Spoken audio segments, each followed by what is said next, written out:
मेरे गुरुदेव की महिमा बड़ी अद्भुत निराली है। मेरे गुरुदेव की महिमा बड़ी अद्भुत निराली है भर जाती वो सब झोली जो जन्मों से ही खाली है भर जाती वो सब झोली जो जन्मों से ही खाली हैं।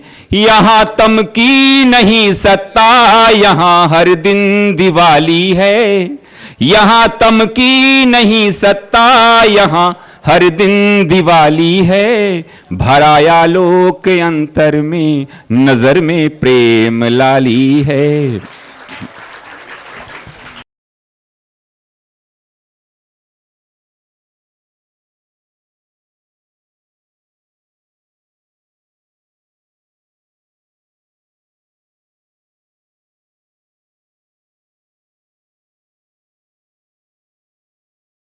गुरुर्ब्रह्मा गुरुर्विष्णु गुरुर्देवो महेश्वरः गुरुर्साक्षात् परं ब्रह्म तस्मै श्री गुरवे नमः। त्वमेव माता च पिता त्वमेव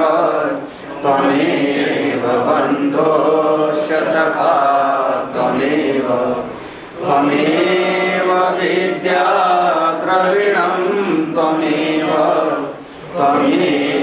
सर्वं मम देव देव।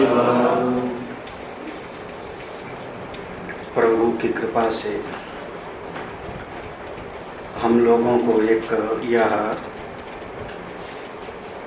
शरीर मिला है, दुर्लभ है, भगवत कृपा है, या ऐसा भी समझ सकते हो कि आपके कई कई जन्मों के पुण्य प्रताप हैं। जब पुण्य जग जाता है तो हमको वो शरीर प्राप्त होता है जिसमें विवेक शक्ति जगे। बलवान तो शेर का भी शरीर होता है, आंखें ज़्यादा तेज तो गीध आदि की होती हैं, लेकिन उनका विवेक नहीं जगा होता, बुद्धि नहीं जगी होती, उनके भीतर दूरदृष्टि नहीं होती, वो सत्संग नहीं सुन सकते, वो ब्रह्म ज्ञान उनको प्राप्त नहीं हो सकता। देवता का शरीर है, देवता के शरीर में बुढ़ापा नहीं आता, देवता के शरीर में बीमारी नहीं होती, देवता का शरीर मरता नहीं, लेकिन उसके बावजूद वो देवता जितने हैं वो इतना ज़्यादा सुख में डूबे रहते हैं कि उनको सत्संग और ज्ञान का होश ही नहीं रहता। और धीरे धीरे जिस पुण्य के प्रभाव से उनको स्वर्ग आदि का सुख मिला होता है, वह पुण्य उनका धीरे धीरे क्षीण हो जाता है और फिर पुनः इसी लोक में उनको किसी न किसी शरीर में आना पड़ता है। इसलिए देवता लोग होते दयालु हैं, होते सत्वगुणी हैं, लेकिन विवेक शक्ति तत्व ज्ञान का अभाव है, इसलिए उनको भी हमारे शास्त्र में बहुत आदर नहीं दी। पूजनीय है, पूजा करते हैं हम, उनके नाम से आहुति देंगे, हमारे लिए वो आदर के पात्र हैं, लेकिन आदर्श नहीं है। हम देवता बनना पसंद नहीं करते। क्यों?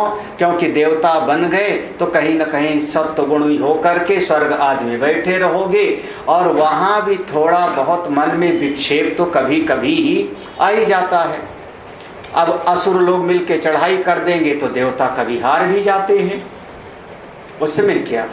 कोई ऐसा है कि बड़े बड़े यज्ञ करने लगता है तो इंद्र घबरा जाते हैं कि यज्ञ करके तो हमारी गद्दी ही छीन लेगा, तो वहाँ भी तो थोड़ा भय तो लगता है। जो सुख का तारतम्य है वह देवलोक में भी है, मनुष्य लोक में ज्ञान की प्राप्ति हो सकती है। बस यही एक बहुत बड़ी विशेषता है। इसके अतिरिक्त जितने कार्य और शरीर में होते हैं वो सब मनुष्य करता है, लेकिन एक चीज जो मनुष्य कर सकता है वो सब नहीं कर सकते, वो ये कि केवल आत्मज्ञान की प्राप्ति, आत्मज्ञान की प्राप्ति बस। अगर कोई ऐसा महापुरुष है जिसने अपने मन को सत्संग से जोड़ा, भगवान की भक्ति से जोड़ा, धीरे धीरे संसार में उसको रहने की कला आ गई, संत के पास पहुंचा आत्मज्ञान के लिए, उन्होंने उपाय बताया श्रवण, मनन और निधिध्यासन। ये सवेरे हम लोगों ने सुना, श्रवण, मनन और निधिध्यासन। और ये तीनों हमारे लिए उपाय था। लक्ष्य क्या था? आत्मा वा अरे द्रष्टव्य, ये साध्य है। आत्मा को ही जानो, द्रष्टव्य है, उसी को देखो, उसी को जानो, आत्मा को ही प्राप्त करना चाहिए। उपाय क्या है? श्रोतव्यो मंतव्यो निधिध्यासितव्य, ये उसके लिए उपाय बताया था। और जब हम श्रवण करेंगे तो हमारे भीतर एक समस्या होती है असंभावना की, श्रवण से वो दूर हो जाता है। दूसरी हमारे भीतर समस्या होती है संशय की, जिस संशय के कारण जीव को तकलीफ होता है, नष्ट हो जाता है जीवन, संशयात्मा विनश्यति, वो मनन से दूर हो जाता है। और जो विपर्य है, उल्टी समझ, विपर्य माने विपरीत धारणा, जैसे रस्सी को सर्प समझ लेना, ऐसे ही कोई है मित्र उसको हम समझ ले में शत्रु, कोई है अपना उसको हम समझ बैठे पराया, और कोई है हमारा दुश्मन और उसको हम समझ बैठे अपना। तो उल्टी समझ का नाम ही होता है विपर्य। आप हो आत्मा, लेकिन अपनी आत्मा को ना जान करके समझ बैठे शरीर ही मैं हूं, इसका नाम हो गया विपर्य। अपनी आत्मा को जो नित्य है उसको ठीक ठीक ना जाना तो प्राण को ही आत्मा समझ लिया। अरे भैया, ये जो प्राण शक्ति है ये आती और जाती तो है, ये तो हमारा रोज का अनुभव है ना, श्वास निकल रही और श्वास हमारे भीतर। इतना है कि ये प्राण जब से जन्म लेते हैं तब से, और जब तक मर नहीं जाते तब तक ये प्राण हमको चलती हुई दिखाई पड़ती। प्राण चलता रहता है, यही ना। और मरने के बाद भी सूक्ष्म शरीर का एक प्राण अंग है। सूक्ष्म शरीर में 19 चीजें हैं, 5 ज्ञानेंद्रियां, 5 कर्मेंद्रियां, 5, तो सूक्ष्म शरीर का अंग है तो चला जाता है वहां पर। तो हमको इसमें नित्यत्व की भ्रांति हो जाती है कि ये प्राण ही आत्मा है। क्यों? क्योंकि ये प्राण तो टूटता नहीं, ये प्राण तो चलता रहता है, चलता रहता है। तो ये श्वास जो चल रही है, प्राण यही आत्मा है। बोले ये भी विपर्य है, उल्टी धारणा है। अभी ठीक ठीक आत्मा को आपने नहीं समझा। ये जो प्राण आ और जा रहा है श्वास, ये हमारे भीतर वाले शरीर का, सूक्ष्म शरीर का एक हिस्सा है। किसी ने मन को ही आत्मा समझ लिया। अरे महाराज, मन के हारे हार है और मन के जीते जीत। अरे मन ही तो सब कुछ है, मन ही आत्मा है। तो कहा अभी आपने ठीक ठीक आत्मा को नहीं समझा। तो शरीर, प्राण, इंद्रिय, मन, बुद्धि, इन सब को आत्मा समझना, ये सब क्या हो गया? विपर्य है। अब वेद भगवान ने तो कहा ये तो सब अपने भीतर की चीज है। शरीर, प्राण, मन, बुद्धि तो अंदर यहाँ है। संसार में अनेकानेक लोग तो अपने शरीर से बाहर रहने वाली चीज में आत्मभाव रख लेते हैं। कैसे? कहा कि धन है तो हम हैं, धन नष्ट हो गया तो जीवन बेकार, मर जाऊंगा। लो महाराज, सम्मान है तो हम हैं, जरा सा सम्मान पर आंच आई तो कहते हैं अब तो मुंह दिखाने लायक कहने रे, डूब मरे गंगा में। माने सम्मान रहेगा तो हम हैं, सम्मान नहीं है तो हम नहीं। तो क्या किया? उसी को आत्मा। संतान परिवार है तो हम हैं, आत्मा वही जायते पुत्र, बस ये तो मेरी आत्मा है जी। हाँ, कई बार व्यवहार में भी लोग कह देते तुम तो मेरी आत्मा हो। अरे ऐसे आत्मा उत्मा ये सब केवल वाणी का जमा खर्च है। तुम तो मेरी आत्मा हो। वाणी का जमा खर्च सुने कि नहीं? अरे पहाड़ में और भी कहीं जंगल में एक आदमी खड़ा होकर के और ऐसे ऐसे कुछ कर रहा था। बगल से कार निकली, कार से रुक गई, उतर गई कि आदमी कर क्या रहा है। उसके पास पहुंचे, क्या कर रहे हो? उसने कहा देख नहीं रहे हो, बंदरों को चना खिला रहा हूं, बंदरों को चना खिला रहा हूं। तब तक उसने चारों तरफ देखा, कहीं बंदर एक भी नहीं है, एक भी बंदर नहीं है। तो जब बंदर नहीं तो चना कैसे खिला रहे हो, किसको खिला रहे हो? उसने कहा अरे ना समझ, बंदर नहीं है तो चने कहाँ है हाथ में? ना हाथ में चना है ना बाहर बंदर है, हम तो टाइम पास कर रहे हैं, है ना। इसका कहते हैं वाणी का जमा खर्च। ऐसे ना कुछ नहीं है लेकिन फिर भी आदमी बातें तो कर लेता है। तो ऐसे लोग कहते हैं आप तो मेरी आत्मा हो, जरा सा मांग लो 10,000 रुपया देना, बोले आत्मा उत्मा गई भाड़ में। जब देखो तब पैसे मांगते रहते हो।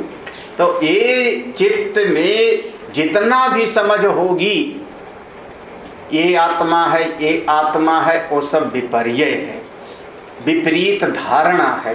विपरीत धारणा की निवृत्ति होती है निदिध्यासन से। तो ये 3 उपाय हैं, श्रवण, मनन और निदिध्यासन। इनसे 3 दोषों की निवृत्ति हो जाती है, असंभावना, संशय और विपर्य। तो इसको करते रहना चाहिए। कब तक? जब तक आप साधक हो पहुंचे नहीं। जो पहुंच जाएगा वो कहेगा अब हमको श्रवण की जरूरत नहीं क्योंकि हम तो जान गए, अब हमको मनन की जरूरत नहीं क्योंकि अब हमारे मन में कोई संशय नहीं है, अब हम तो अपने आत्मा को, शुद्ध आत्मा को जान गए, तो हमको कोई निधिध्यासन की भी जरूरत नहीं। कौन बोलेगा? जो पहुंच गया। लेकिन जो नहीं पहुंचा उसके लिए तो अभी ये जीवन तक करते रहना। इसीलिए कहते हैं सत्संग का श्रवण करते रहो, और कोई उपाय नहीं है हम समाज के साधारण लोगों के लिए। बिनु सत्संग विवेक न होई, राम कृपा बिनु सुलभ न सोई। जब तक आपका ये शरीर है, जब तक आप होश में हो, तब तक भगवत कथा सुनते रहो, वेदांत की बात सुनते रहो, अपने साधना भजन की बात सुनते रहो। आपका ये अरे ज्ञान हो जाएगा, समझ में आ जाएगा तो बेड़ा पार, और नहीं भी समझ में आवेगा तो पुण्य मिलेगा। दोनों बात है, दोनों हाथ लड्डू है, यहाँ कोई नुकसान नहीं है।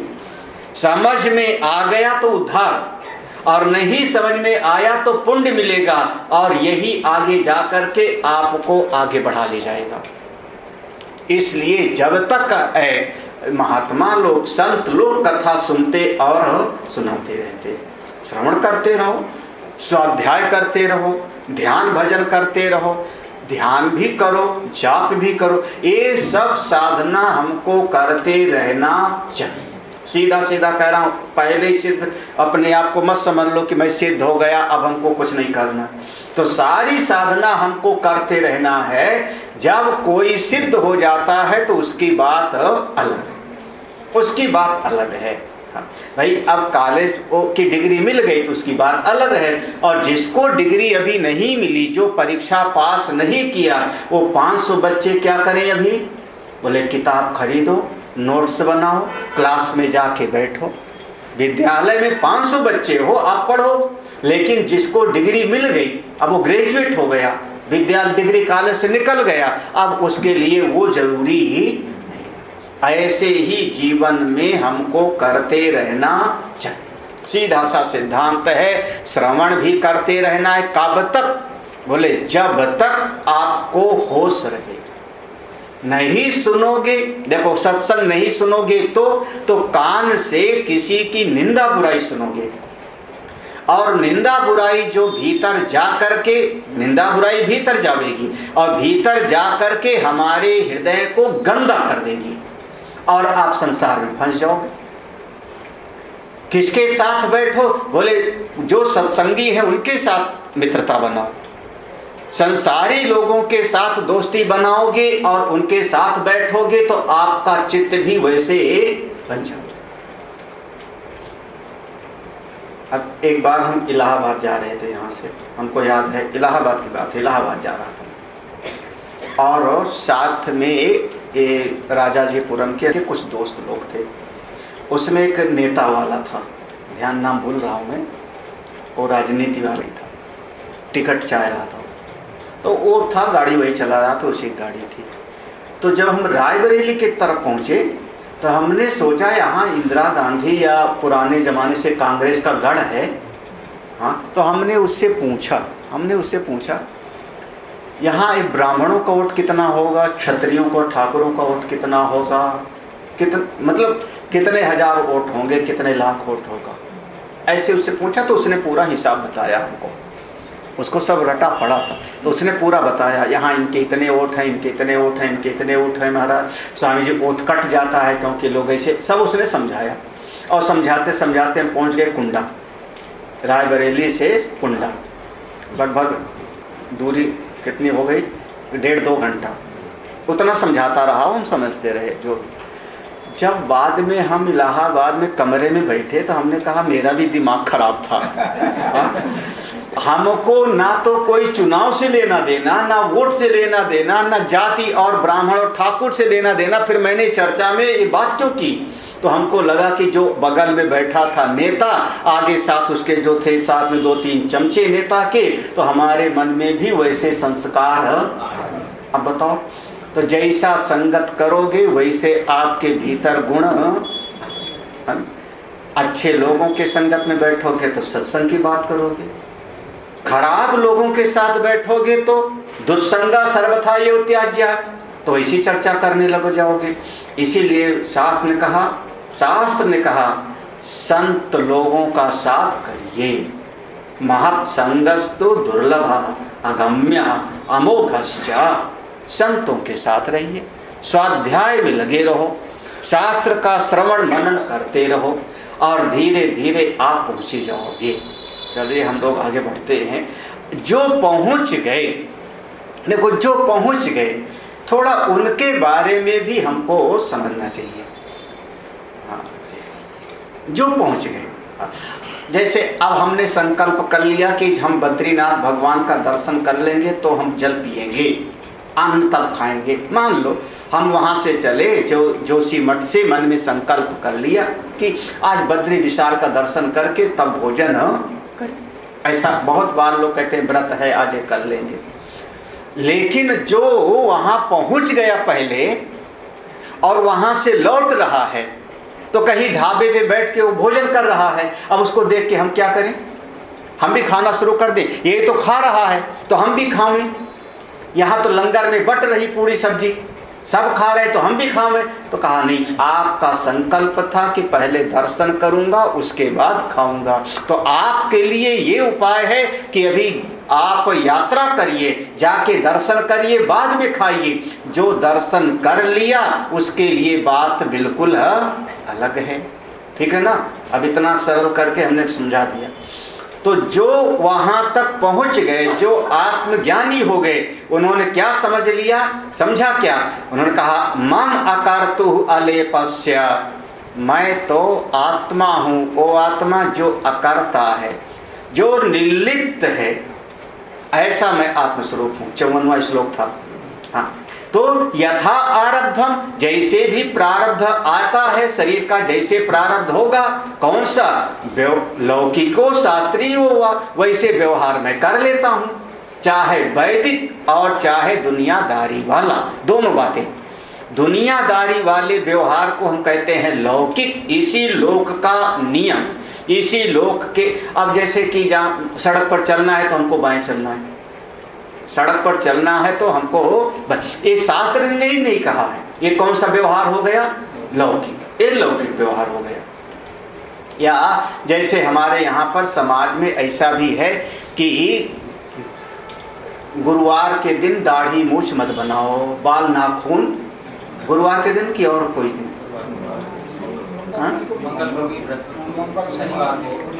मंगल को, बृहस्पति को और शनिवार को, 3 दिन हफ्ते, 3 दिन बाल नाखून आदि न बनाओ। ये हमारा व्यवहार था, ये हमारी एक धारणा थी, मान्यता थी।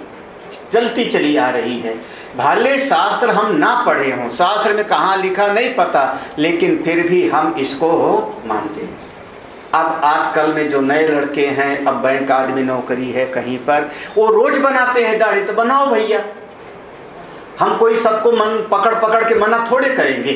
जो नहीं मानते हो ना मानो, लेकिन हम इस बात को मानते हैं। इसका नाम है लौकिक व्यवहार। लौकिक व्यवहार, हाँ, लौकिक व्यवहार में बहुत सारा आ जाएगा। मान लो कोई भगत केक बना के ले आया, तो ये हमारे शास्त्र में कहीं लिखा नहीं केक क्या भला है। शास्त्र में कहाँ लिखा है केक क्या चीज है? जन्मदिन के दिन केक काटना चाहिए, कहाँ लिखा है? लेकिन पिछले साल कोई बना के ले आया तो चल भैया हम भी उसको काट दिए, ले हमको क्या करना। कौन सा व्यवहार हो गया? लौकिक। ये शास्त्र नहीं, क्योंकि शास्त्र में तो लिखा ही नहीं है। और दूसरा व्यवहार हो गया कि अब आप सवेरे उठ करके संध्या बंदन करो, गायत्री का जाप करो और थोड़ा बहुत भगवान की पूजा उपासना करो, समय पर यज्ञ करो, आज एकादशी है व्रत करो, कि आज शिवरात्रि है जल चढ़ाओ। ये सब कौन सा व्यवहार हो गया? शास्त्रीय। तो लौकिक और वैदिक व्यवहार सब जैसा समय आ जाता है ज्ञानी वैसा शरीर से निभा लेता है, और असल में वो सब निभाते हुए भी रहता है अपने आप। कोई आया उससे बात कर लिया, उससे पूछ लिया तुम्हारे बच्चे ठीक ठाक हैं, तुम्हारा स्वास्थ्य ठीक ठाक है, कोई समस्या तो नहीं। सभी महापुरुष पूछ लेंगे, उसमें क्या। भागवत में आया देवर्षि नारद और भगवान वेदव्यास जी मिलते हैं, तो वहां देवर्षि नारद वेदव्यास जी से पूछते हैं आपका शरीर मन सब कुशल तो है, ठीक ठाक तो हो। ये कौन सा व्यवहारिक हो गया? व्यवहार की बात निभा लिया। तो तत्ववेत्ता अपना निभा लेता है। ऐसे दुनिया का काम निभा लो, उसमें बहुत ज्यादा मन को जोड़ो हो ना। दोनों बात समझना, उसको सत्य मत समझो, निभा। संसार का काम मरे मरे मन से निभा लिया जाता है। पूरा जीवन पूरी शक्ति से लगाया जाता है किसमें? सत्संग में, साधना। इसमें पूरी तत्परता से, यथात्मा दृढ़ निश्चय, पक्के मन से। और संसार का काम ठीक है निभा लेते हैं। श्लोक देखना कौन सा है? 55वां श्लोक है ना, 55वां श्लोक। अथवा कृतकृतोऽपि लोकानुग्रह काम्यया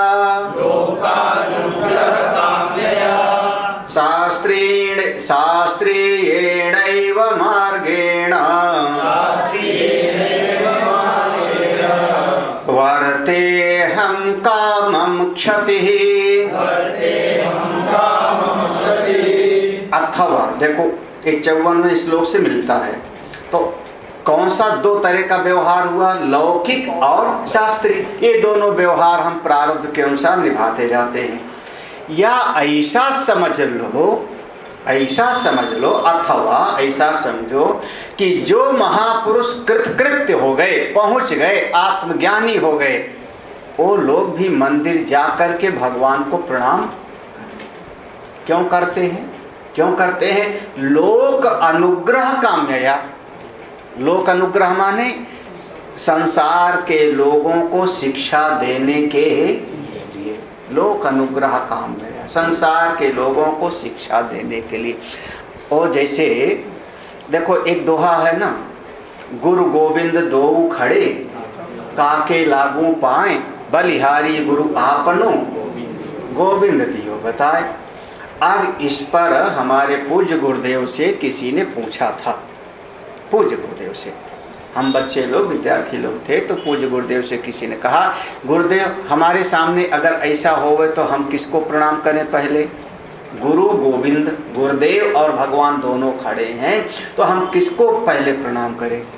तो गुरुदेव बड़े जोर से हंसे। उन्होंने कहा, डोंट वरी, चिंता मत करो, तुम चिंता मत करो, मैं तुमको गारंटी शुदा कहता हूं कि तुम्हारे जीवन में समस्या कभी आवेगी नहीं। जो समस्या आवेगी नहीं उसके बारे में क्यों पूछ रहे हो? कि तुम्हारे सामने एक जगह पर गुरु जी खड़े हैं, भगवान खड़े हैं, दोनों कह रहे हैं आओ प्रणाम करो। ऐसा तुम्हारे सामने कभी जीवन में समस्या आएगी नहीं, तो काहे के लिए तुम सोच रहे हो? ऐसी समस्या नहीं आएगी जैसी समस्या तुम कह रहे हो। वो टिटहिरी वाली बात मत करो कि पांव ऊपर करके और सोती है टिटहिरी। क्यों? बोले कभी आकाश गिर गया तो वहां पर पांव भी संभाल लेंगे। आकाश गिर गया तो पांव उल्टा करके सोचती। तो ऐसा कल्पना मत करो तुम, ये समस्या तुम्हारे जीवन में कभी आने वाली ही। हम लोग चौंक पड़े। खैर हर इच्छा तो बाद में समझाया गुरुदेव ने। उन्होंने कहा देखो, जो पूछ रहा है वो शिष्य है ना, क्योंकि गुरु जी तो सामने खड़े हैं।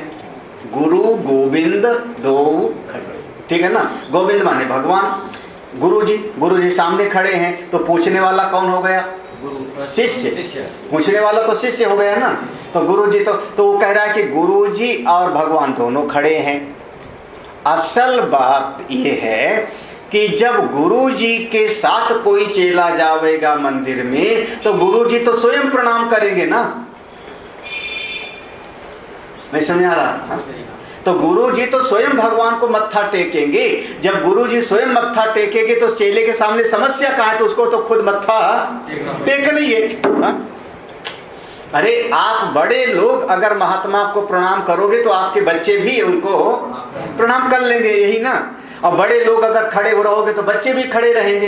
हाँ, वही तो देख करके सीखेंगे। तो जब गुरु जी प्रणाम कर रहे हैं, ये हम लोगों ने देखा है, हमारे गुरुदेव मंदिर में आते थे, ये हम लोगों ने देखा है। तो गुरुदेव प्रणाम कर रहे हैं, तो अब भगवान के सामने गुरुदेव अकड़ के खड़े होंगे, आओ चेला प्रणाम करो, ऐसा तो कभी होगा नहीं।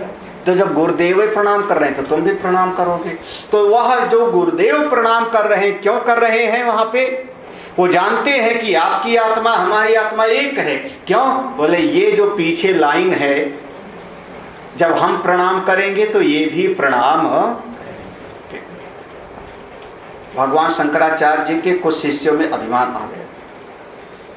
कुछ शिष्यों में, हो मैं आत्मा हूं, अहम ब्रह्मास्मि, अब हमको क्या करना है किसी को। काशी की गलियों में भ्रमण कर रहे हैं, सामने से एक कहते हैं चंडाल आया।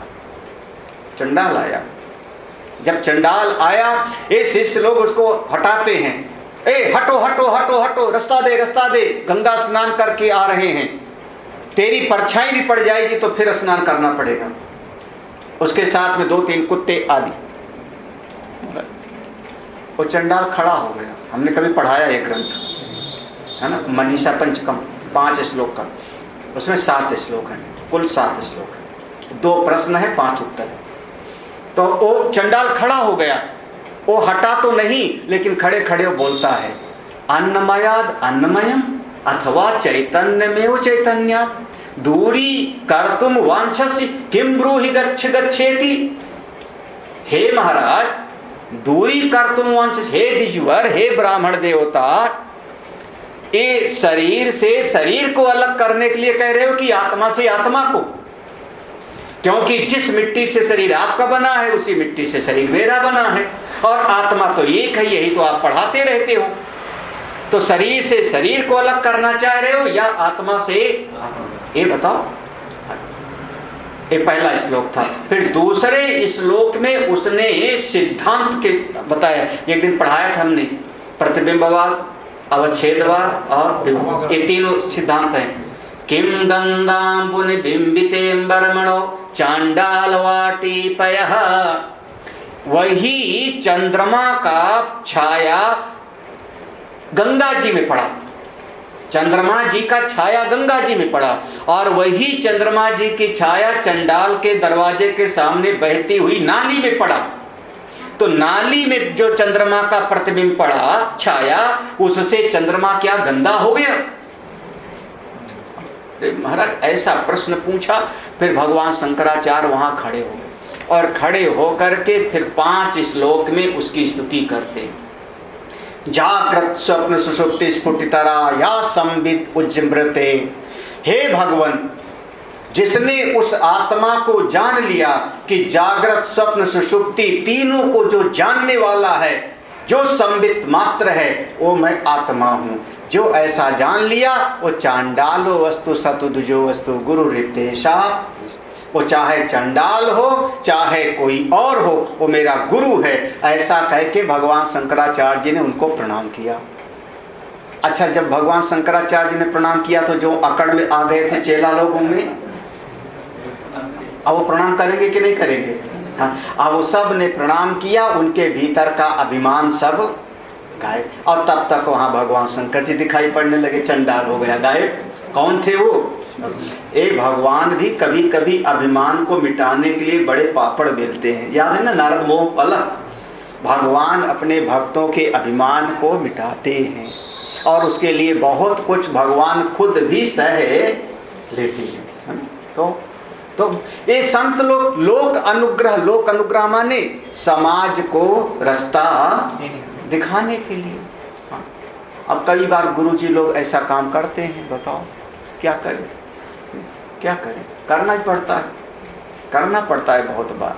लोक अनुग्रह, गीता जी में है, लोक संग्रह मेवापि संपश्यन कर्तुम अर्हसि। लोक संग्रह, लोक। और अच्छा, जब लोग समाज को शिक्षा देने के लिए कुछ कार्य करें, वो तो पहुंच गए, आत्मज्ञानी हो गए हैं, लेकिन समाज को रास्ता दिखाने के लिए भी कुछ करेंगे तो कौन सा? शास्त्रीयेणैव मार्गेण वर्ते, शास्त्र के मार्ग का। अब भाई चलो, हम भी ध्यान करते हैं, तुम भी ध्यान करो। हम भी माला जपते हैं तो कम से कम गुरु जी को माला जपते हुए देख करके शिष्य भी माला जपेगा। और ये कई बार शिष्य लोग बहुत देख के करते हैं, बिल्कुल बहुत देख के करते हैं। अब गुरु जी अगर मोटी मोटी माला पहने तो शिष्य लोग भी माला खरीद लाएंगे मोटी मोटी। ये हमने देखा है ना, शिष्य लोग भी खरीद लाएंगे मोटी मोटी, फिर माला पहनेंगे, है कि नहीं? अब गुरु जी ऐसे कपड़ा पहनते हैं तो वैसे कपड़ा पहनने लगेगा। अरे महाराज, बिल्कुल गुरु जी का तो नकल ही करते हैं। कई बार बोलेंगे भी डिट्टो करेंगे। संत लोग शास्त्रीयेण एव मार्गेण, शास्त्र के द्वारा बताए मार्ग का अनुसरण करते। क्यों करते हैं? क्योंकि दूसरे को भी शिक्षा। अब जैसे शास्त्र पढ़ रहे हैं, पढ़ा रहे हैं, उनको पढ़ने से कुछ लेना देना नहीं है, वो तो पहुंच गए, लेकिन फिर भी क्यों? खुद पढ़ेंगे तो दूसरा भी कुछ न कुछ पढ़ेगा। इसलिए लोक संग्रह, इसमें कामम क्षति, देखो अहम कामम क्षति, तो इसमें मेरा कोई नुकसान थोड़े है। अगर संत लोग शास्त्र के बताए अनुसार यज्ञ करवाते हैं, शास्त्र के बताए अनुसार मंदिर की स्थापना करवाते हैं, तो उसमें उनका नुकसान तो कुछ है नहीं। जब तक शरीर है, ये शरीर अच्छे कार्य को करता रहे, ये संत लोगों की भी भावना होती है। जब तक देह है, हमारा शरीर अच्छे कर्म में लगा रहे, यज्ञ करे, हवन करे, तीर्थ। अब हम भी कई बार तीर्थ में, कितनी बार साधना शिविर, तीर्थ में साधना शिविर के बहाने कितने तीर्थ कर लिया आप लोगों ने। हाँ, कई लोग ऐसे होंगे जो शायद रामेश्वरम, तो हाँ रामेश्वरम चले भी जाते तो मल्लिकार्जुन जाना तो आसान नहीं था, है ना। मल्लिकार्जुन हो आए कि ओंकारेश्वर हो आए, और कहाँ त्रयंबकेश्वर हो आए, हाँ भीमा शंकर हो आए, हाँ सोमनाथ हो आए, द्वारका हो आए, जगन्नाथपुरी हो, कैसे हो आए? बोले कम से कम चलो वहाँ पर, लेकिन इसी बहाने कितने तीर्थ में चले गए अब आप लोग। हाँ, अब आप लोगों को तीर्थ ले जाने के लिए हमको भी धक्के खाने पड़े ना, कि नहीं? कितनी बार लाइन में लगना पड़ा हमको भी। हमको अपने लिए क्या जरूरत थी? जिस तीर्थ में आप लोगों को लेके गए, उस तीर्थ का हम पहले दर्शन कर चुके 2-2, 3-3 बार, फिर भी हम आपके साथ धक्के क्यों खाए लाइन में खड़े होके? क्यों? बोले चलो भैया, कम से कम इसी बहाने हमारे गांव की वो लोग भी तीर्थ यात्रा कराई जो चल नहीं सकते थे, जिनका झोला और लोग उठाते थे। हाँ, ऐसे भी लोग थे। सबके पुण्य है तो संत लोग ऐसे कार्य करते रहते। अथवा, अब श्लोक पढ़ लेना, अथवा ते कृतकृत्यपि, जो कृतकृत्य महापुरुष लोग हैं वो लोक अनुग्रह का, समाज पर करुणा करने के लिए भी शास्त्रीय कर्मों को शास्त्रीय एवं मार्ग, शास्त्रीय मार्ग का वर्तन करते रहते हैं। इसमें मेरा कोई नुकसान तो है, अहम कामम क्षति, कुछ इसमें नुकसान थोड़े है। हाँ, अगला श्लोक, क्या क्या करते हैं महात्मा लोग? महात्मा लोग क्या करते हैं? गोबर पाते हैं? नहीं, गोबर पाते हैं। हाँ, तो कपड़े की दुकान खोलते हैं महात्मा लोग। क्या करेंगे फिर महात्मा लोग? अब वो शास्त्रीय शब्द है ना ऊपर, तो उसका व्याख्यान है 2 श्लोकों में। वो शास्त्रीय, अब ऐसे जो तत्ववेत्ता हैं क्या करते हैं 2 श्लोक में है। देवार्चन स्नान शौच, भिक्षादो वर्ततां वपुः, तारं जपतु वा तद्वत्, पठत्वां नायमस्तकम्। देवार्चन, अब भगवान का रुद्राभिषेक करने लगे।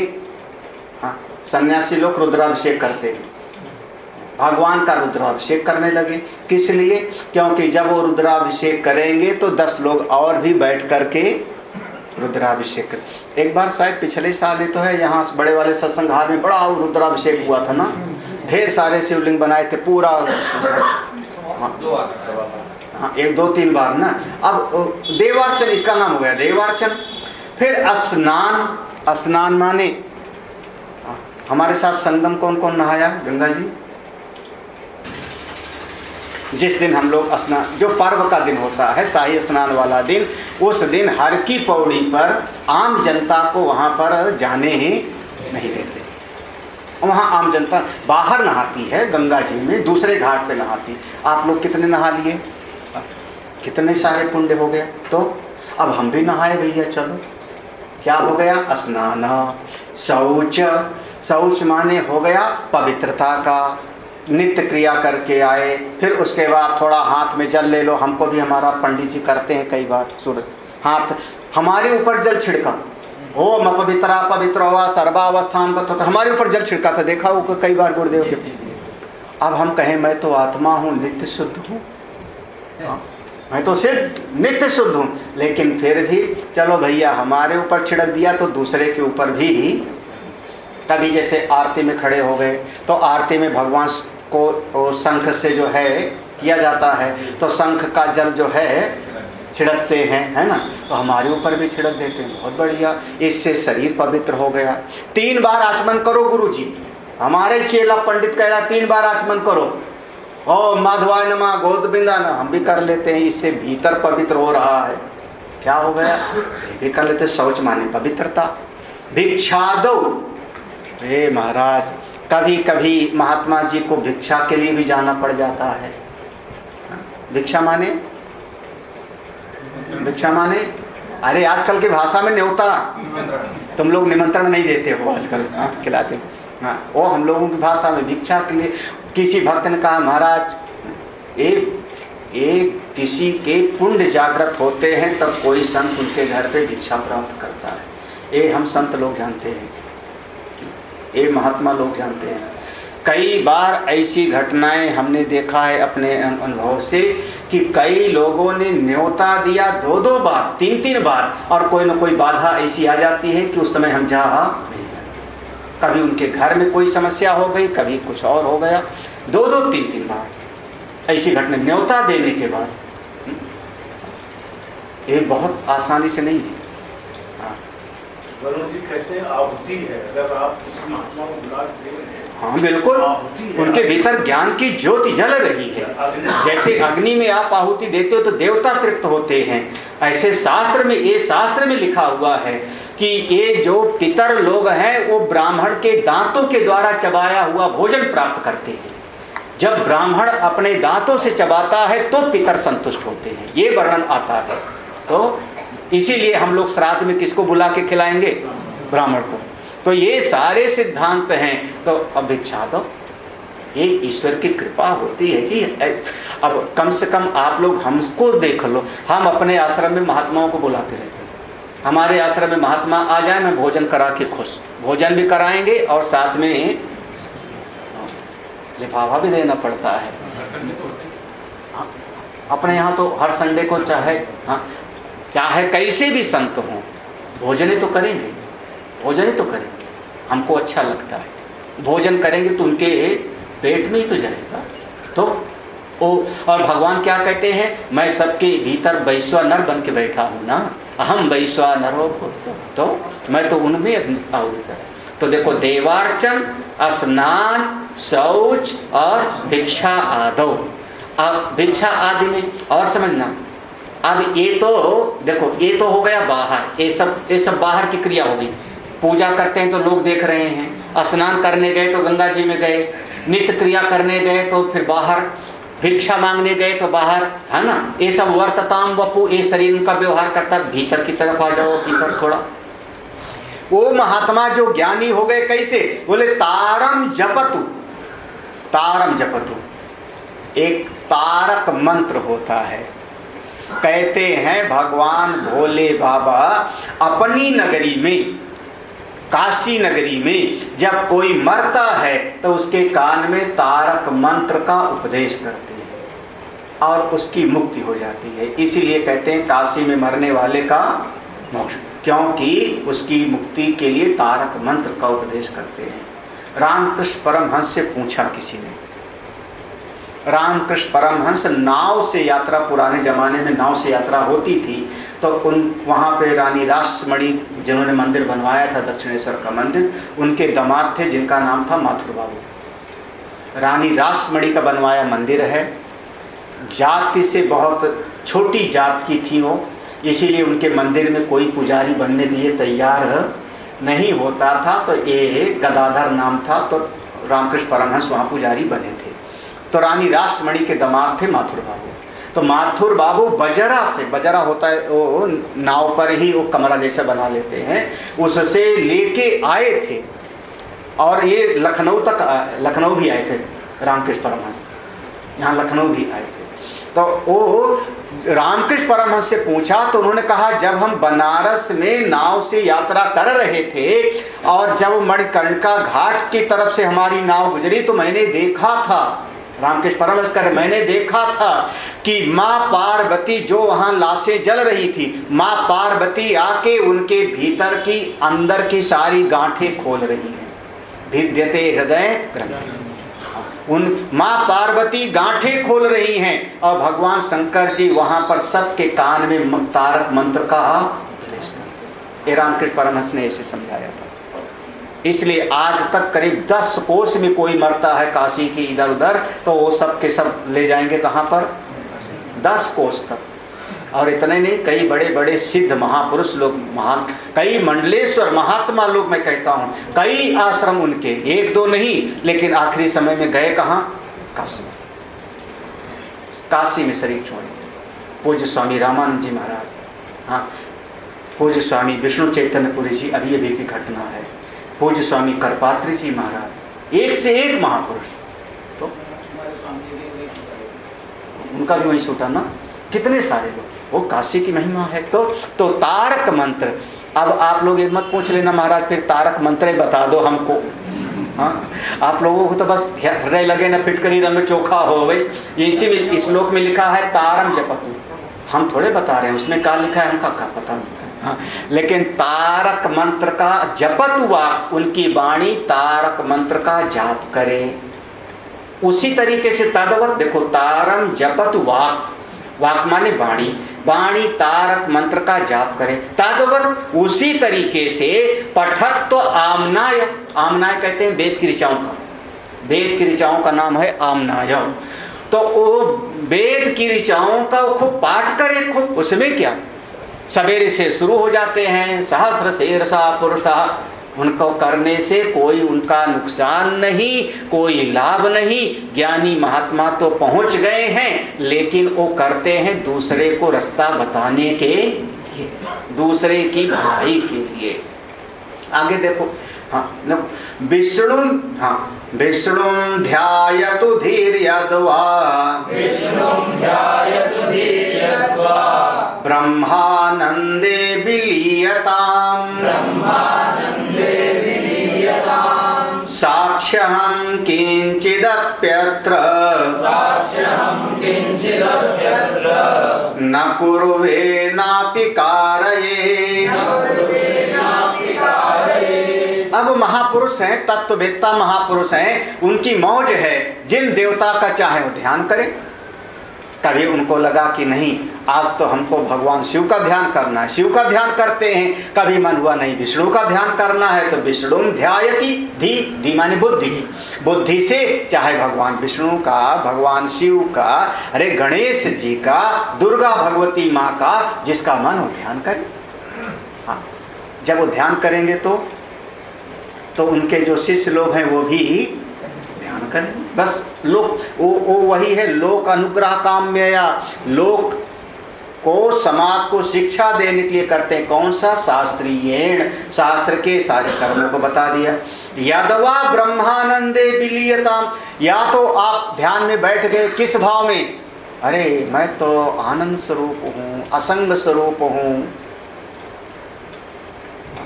कौन सा मंत्र है?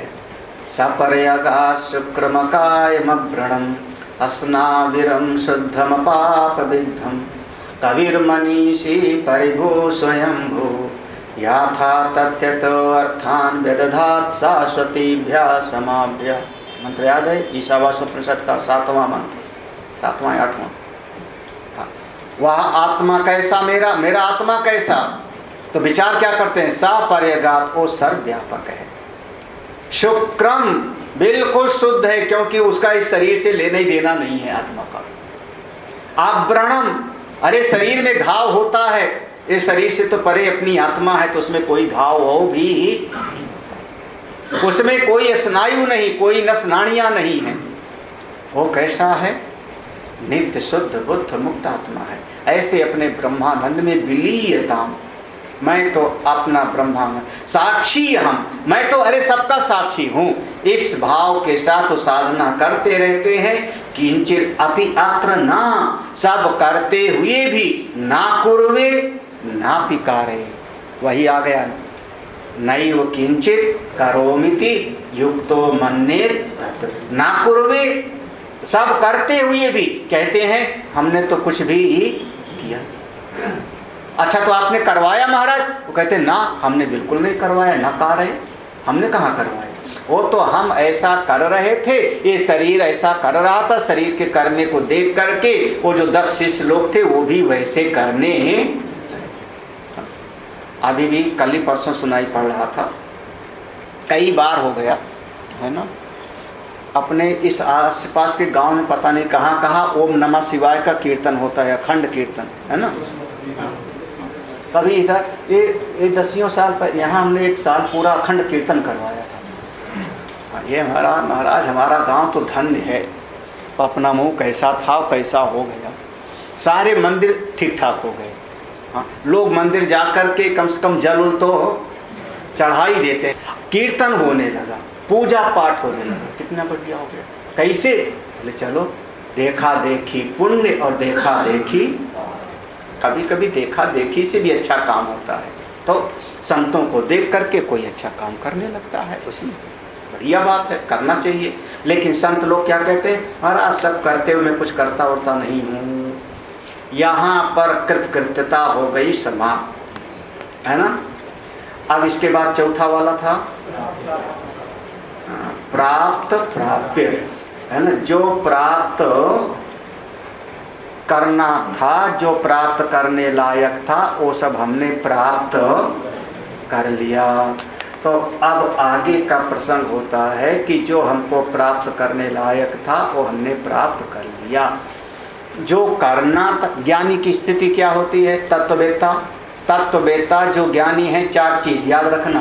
पहला दुखा भाव, उनके जीवन में दुख नहीं होता, निर्णय लेते हैं, हाँ, आज्ञा देंगे, हाँ, जिस समय जो जरूरी होगा उस समय वैसा व्यवहार करेंगे। बार बार कहा जा रहा है व्यवहार, कैसे? लौकिक और वैदिक व्यवहार करेंगे लेकिन दुख नहीं होगा। आप ये मत कह देना कि वो व्यवहार नहीं करेंगे, शास्त्रीय व्यवहार करेंगे या लौकिक व्यवहार करेंगे।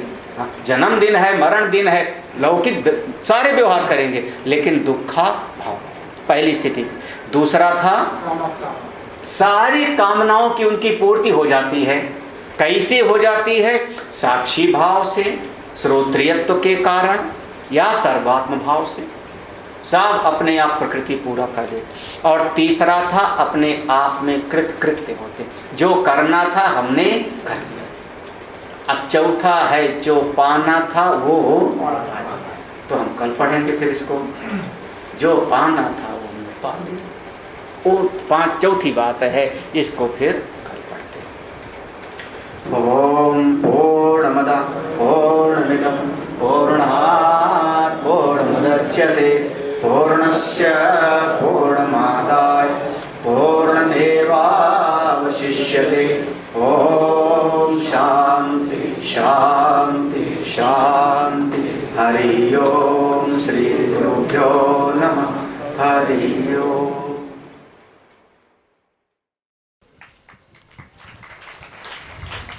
मेरे गुरुदेव की महिमा बड़ी अद्भुत निराली है। मेरे गुरुदेव की महिमा बड़ी अद्भुत निराली है भर जाती वो सब झोली जो जन्मों से ही खाली है भर जाती वो सब झोली जो जन्मों से ही खाली हैं। यहाँ तम की नहीं सत्ता, यहाँ हर दिन दिवाली है। यहाँ तम की नहीं सत्ता, यहाँ हर दिन दिवाली है। भराया लोक अंतर में, नजर में प्रेम लाली है। फिल्मों की तर्ज पर मैं कुछ लिखता नहीं, गुरुदेव को पसंद भी नहीं है, शास्त्रीय आधार पर लिखाते हैं, लेकिन आज मैं कुछ प्रयास करता हूं। मेरे गुरुवर शिव त्रिपुरारी, जिनकी महिमा भारी नजर में छा गए हैं के दिल में समा गए हैं। हो मेरे गुरुवर शिव त्रिपुरारी, जिनकी महिमा भारी नजर में छा गए हैं के दिल में समा गए हैं। ओ मेरे प्यारे गुरुवर, जीवन बना था संग्राम रे। ओ मेरे प्यारे गुरुवर, जीवन बना था संग्राम रे। खिलती हुई सुबह भी लगती थी जैसे कोई शाम रे। भूल गए दुख दर्द बीमारी, मिट गई चिंता सारी, शरण तेरे आ गए हैं, प्रेम रस पा गए हैं। हो मेरे गुरुवर शिव त्रिपुरारी, जिनकी महिमा भारी नजर में छा गए हैं के दिल में समा गए हैं। आया जो दर पे तेरे, पाया परम की सौगात रे। आया जो दर पे तेरे, पाया परम की सौगात रे। हो गया उजाला मन में, बीती वो काली काली रात रे। जहां भी जाएं तुमको पाएं, नित्यानंद मनाए, शरण तेरे आ गए हैं, प्रेम रस पा गए हैं।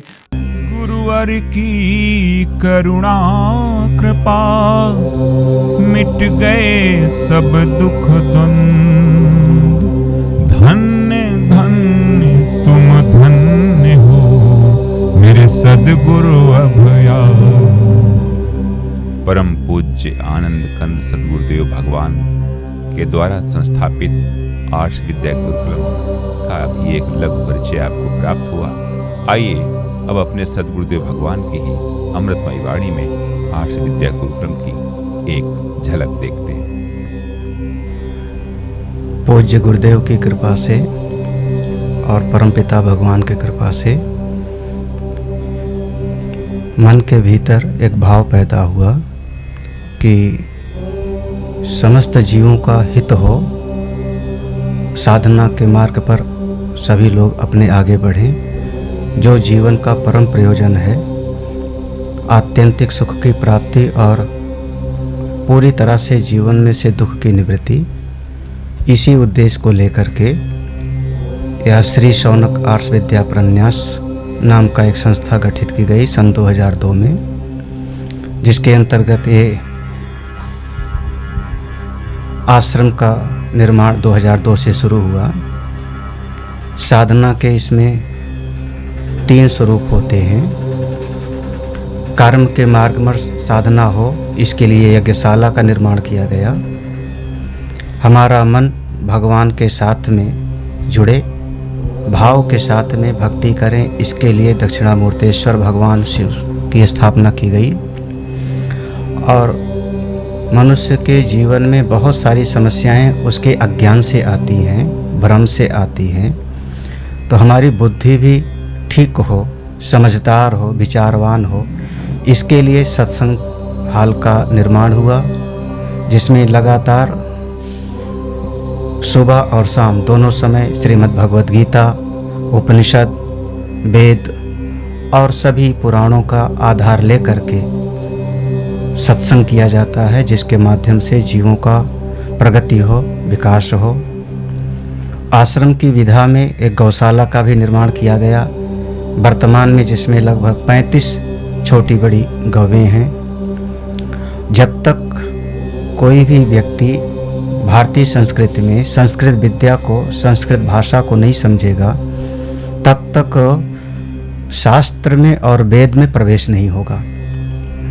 इसलिए बच्चों से ही यह संस्कार आगे बढ़े, इसके लिए संस्कृत पाठशाला बनाई गई, जिसमें संस्कृत विद्या का ज्ञान प्रदान किया जाता है। और इन्हीं बच्चों में से कोई न कोई आगे बढ़कर के ब्रह्म विद्या को प्राप्त करता है, करेगा, जिसका जीवन परम कल्याणकारी होएगा, उसके अपने लिए भी और समाज के हित लिए भी। जीवन का मूल सूत्र यही है, सर्वे भवन्तु सुखिनः, सर्वे सन्तु निरामयाः, सर्वे भद्राणि पश्यन्तु, माँ कश्चित् दुःख भाग् भवेत्। ओम शांति शांति शांति।